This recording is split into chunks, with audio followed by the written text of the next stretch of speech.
agree with everybody up here.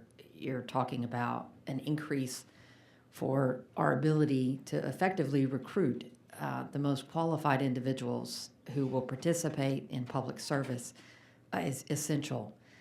There's one other thing that concerns me about wanting to take this job as a judge, and we are seeing an increase in political rhetoric and what I believe is flat out disinformation and misinformation about the performance of many of our judges in our criminal court system.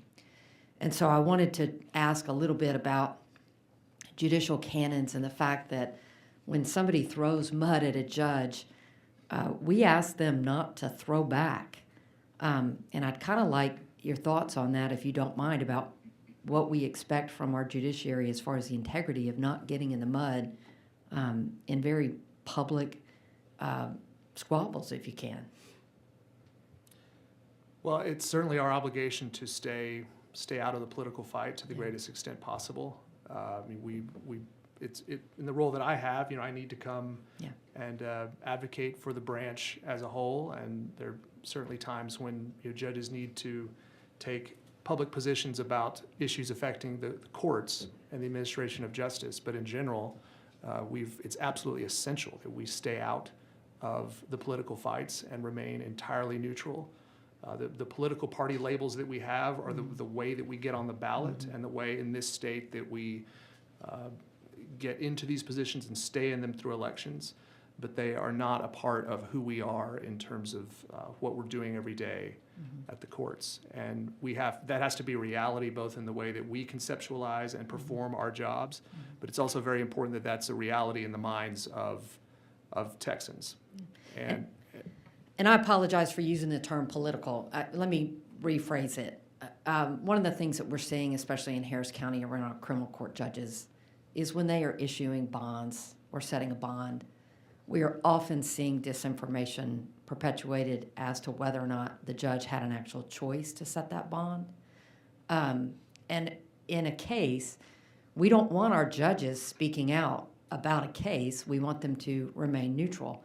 But for example, this past week, we saw an uproar about a gentleman charged with capital murder who was given a bond.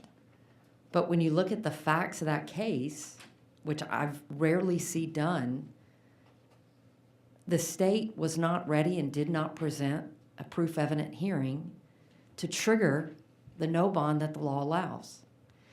And to me, that's awfully frustrating because we're criticizing a judge for actually making the only decision that the law allowed them to make. Yeah, I'm familiar with the issue that you're describing, and I mean that's frequently judges are criticized. Sometimes it's fair if you have a legitimate criticism of the judge's legal reasoning, and you have an honest disagreement with the judge about the law. Then I think it's fair. I think judges should be subject to public criticism if people disagree with the judge's perspective on the law.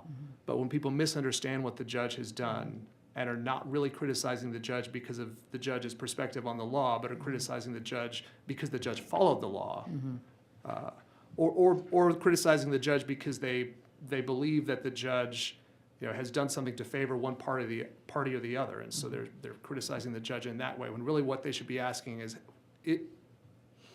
does what the judge has done comport with the law? It's difficult, and we deal with that all the time, and we're not in a position to defend ourselves often, as you say. And if the media or others fail to highlight that significant fact that the state did not present proof evident hearing to trigger the many provisions within our constitutional code that allow for holding repeat offenders at no bond, there's not much that the judge can do. They don't get to hold a press conference and say, hey, y'all missed the critical fact in your news story, right? Right. And then same thing in this case, the one from last week. The judge had actually set $1 million bond. I was part of a group that insisted that the for-profit bail bond industry stop getting people out at low payment plans, and in Harris County, we have a 10% rule. It's amazing to me that in all the mud that was thrown in that, not once did anybody say a for-profit industry made $100,000 to get a cop killer out of jail.